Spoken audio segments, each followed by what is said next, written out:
Is customer success a cost center or revenue accelerator?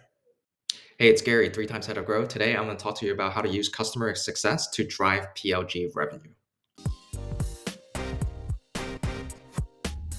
The moment a customer get a hand of onto your product and platform, right? And that's when customer success really works in this PLG world. And when we look at the effectiveness of driving revenue, there's definitely a few steps that you need to take and mentally think about.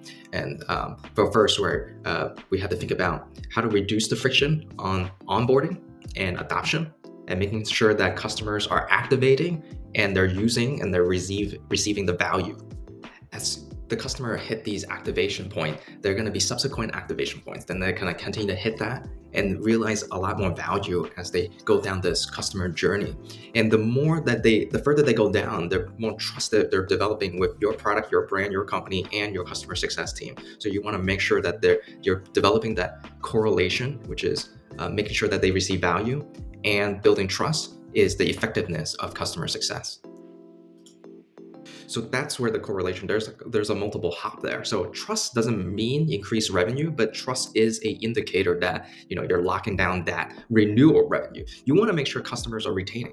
And that's really how you grow your SaaS business, and increasing that customer retention. It's really making sure that customers is getting the value and they trust in your product, trust in your service, and the customer success team, right? And so that's why customer success team have this kind of dual role, which is building trust and making sure you have a successful onboarding.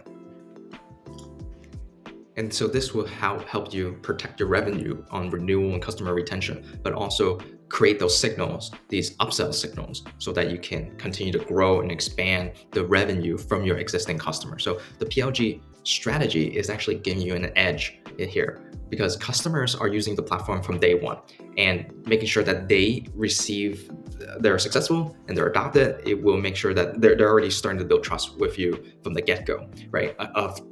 As opposed to your competitors, which they got to go through these lengthy sales demo, and everyone's been through sales calls. You immediately push back. You don't trust the salesperson. Also, the salesperson and the product and the customer success, they never really align, and so that creates this misalignment in expectation, right? So with the product like Growth, you using the product from day one, you're already taking that trust from the get-go, and they're adapting to our platform. They're seeing how we put together the user experience against our competitors. Having access to the product already give us a leg up in terms of developing that trust and developing that confidence, right? We get a lot of feedback from our customers when they say, hey, I trust you guys, that's why I want to use your platform. I trust you guys, that's why I'm going with you versus the other folks, right? I trust you guys because I started to use your solution and I'm already X percentage of the way, might as well keep going, right? So it's really important, it's really powerful that the customer success team is kind of taking the customer down these paths, right? That it's like, hey, might as well upsell, might as well buy. So it all started with this fantastic deal, which is a free access. And then every step of the way, there's the baby steps of trust from your team.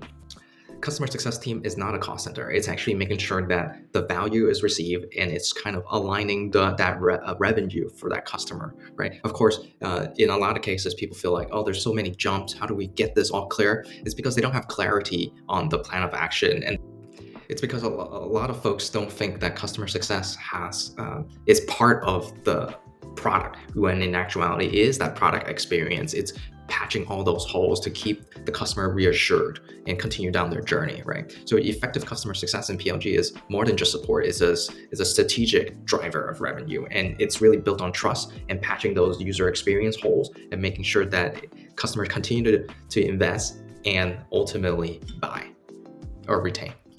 Follow me on growthwithgary.com, or feel free to subscribe here to learn more about how to execute PLG, lead and operate and launch, and be successful in SaaS.